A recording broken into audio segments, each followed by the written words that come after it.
सामान्य ज्ञान प्रश्नोत्तरीय भारत का राष्ट्रीय ध्वज से। पहला है, यह कथन किसका है?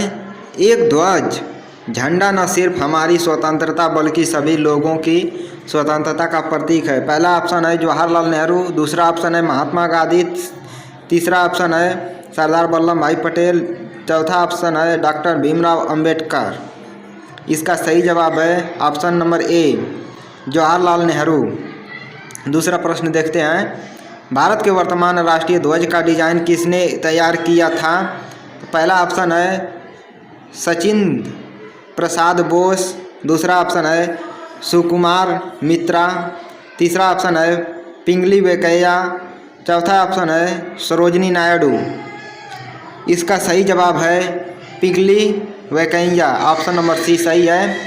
तीसरा प्रश्न है, भारत के तिरंगे झंडे में चरखे की जगह चक्र कब अस्तित्व में आया?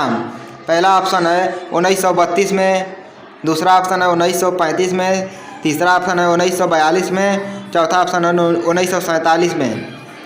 तो इसका बिल्कुल सही जवाब है ऑप्शन नंबर डी 1947। चौथा प्रश्न है, भारत के तिरंगे झंडे के बारे में कौन सा कथन सही नहीं है?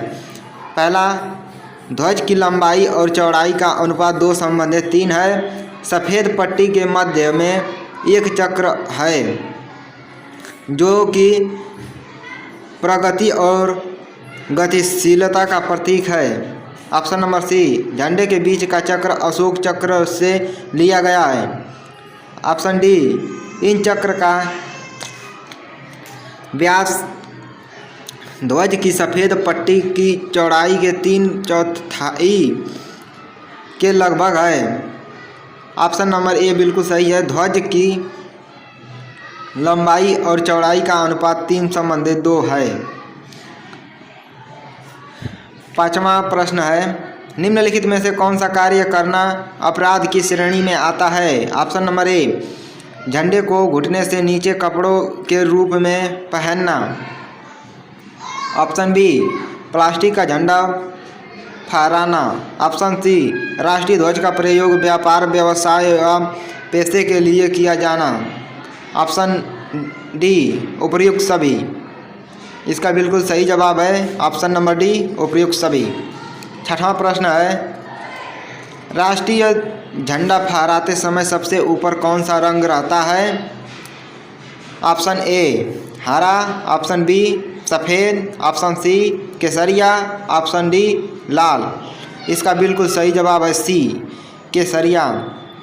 सातवां प्रश्न है, झंडे में इस्तेमाल किए जाने वाले सफ़ेद रंग किस बात का प्रतीक है? ऑप्शन ए, बलिदान, ऑप्शन बी सच्चाई और विचारों की पवित्रता, ऑप्शन सी जीवन की समृद्धि, ऑप्शन डी निम्नलिखित में से कोई नहीं। इसका बिल्कुल सही जवाब है ऑप्शन बी, सच्चाई और विचारों की पवित्रता। आठवां प्रश्न है, राष्ट्रीय झंडा कहाँ पर फहराया जा सकता है? Option A, Rashtrapati Bhavan, option B संसद भवन, ऑप्शन सी आम लोग के घर पर भी, ऑप्शन डी उपर्युक्त सभी। इसका बिल्कुल सही जवाब है ऑप्शन डी। व्याख्या, 26 जनवरी 2002 में फ्लैग कोड बदल गया है। अब भारतीयों को कहीं भी किसी भी समय गर्व के साथ झंडा फहराने की आज़ादी दे दी गई है। नवा प्रश्न है, सुप्रीम कोर्ट ने किस अनुच्छेद के तहत ध्वज फहराने के अधिकार को मौलिक अधिकार के रूप में घोषित किया था? ऑप्शन ए, अनुच्छेद 19 फर्स्ट, ऑप्शन बी अनुच्छेद 14, ऑप्शन सी अनुच्छेद 18, ऑप्शन डी अनुच्छेद 21। इसका बिल्कुल सही जवाब है ऑप्शन ए, अनुच्छेद 19।